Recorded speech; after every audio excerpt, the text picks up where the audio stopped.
Hey everyone, welcome back to another video from Crazy Gamer.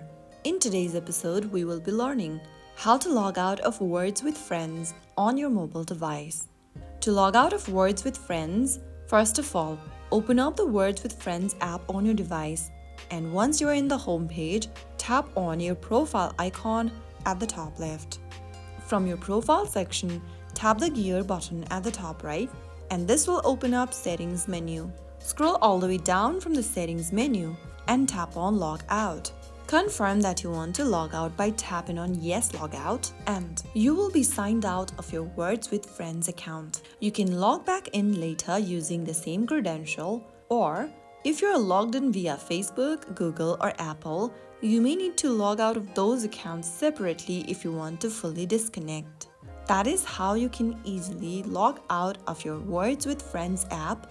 If you found the video helpful, go ahead and give us a thumbs up. Share and subscribe for more tutorials like this. I will soon be back in the next video. Thanks for watching.